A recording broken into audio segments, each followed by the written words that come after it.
Welcome to The Explainer, where we break down the big ideas that are transforming our world.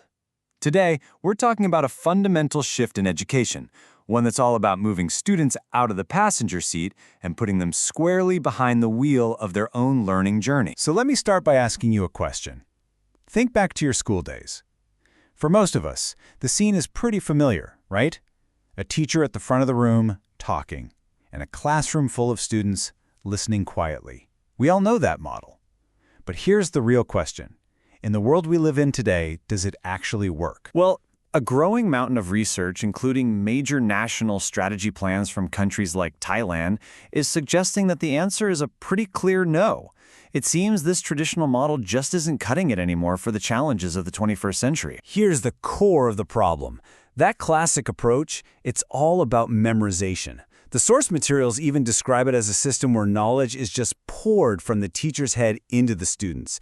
But the goal ends up being about repeating facts, not about innovating or solving brand new problems. And this quote just hits the nail on the head. It highlights this huge mismatch.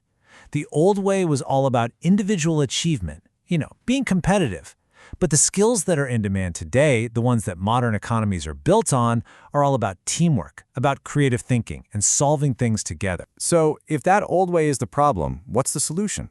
Well, educational innovators are putting forward a really powerful alternative, one that completely rethinks how a classroom works. And it's called active learning. It's an approach that changes the entire goal of education. It's not just about knowing stuff anymore, it's about being able to skillfully use that knowledge. It's about turning students into thinkers, doers, and creators who are actually building their own understanding. And this isn't just a gut feeling. It's a simple idea backed by decades of research. True learning, the kind that really sticks with you, isn't something you get passively. It's forged through action, through discussion, through direct experience. And there's a fascinating model called the cone of learning that shows us exactly why. Okay, let's really dive into this. Let's use that cone of learning to see just how dramatic the difference is between these two approaches. So check this out. According to the model, after 2 weeks, we tend to remember only about 10% of what we read. Just 10%. That's about as passive as you can get. Now that number jumps up to 50% when we both see and hear something, like watching a demonstration. That's a huge leap for sure. But even then, we're still mostly just watching from the sidelines. But here it is. This is the real game changer. We remember a staggering 90% of what we actually do. When we're participating, when we're practicing, when we're trying to simulate the real thing, that's when knowledge locks in for the long term. And that is the very heart of active learning. I mean, when you put them side by side, the difference is just night and day. Passive learning is all about the teacher. It's competitive. It's about memorizing things from one source. Active learning just flips that whole script. It becomes student-centered, it's cooperative, and it's all about tackling real problems by pulling ideas from all over the place. Okay, this all sounds really good in theory, but what does it actually look like in a real school on a real Tuesday afternoon? Let's get practical and look at how this is actually done. One really popular framework is called the GPAS-5 STEPS model. You can think of it like a roadmap for learning. First, students gather data on a topic. Then, they process it and analyze it. Step 3, they actually apply it and practice with it. Step 4, they communicate what they've learned. And finally, they evaluate their own work. It's this complete cycle of learning by doing. And teachers have a whole toolbox of different techniques to make this happen. You have simple things like think, pair, share, where students think on a question, discuss it with a partner, and then share it with the class. Or you have bigger things like collaborative projects, student-led debates, even games and role-playing. It's all designed to get learning off the page and into their hands.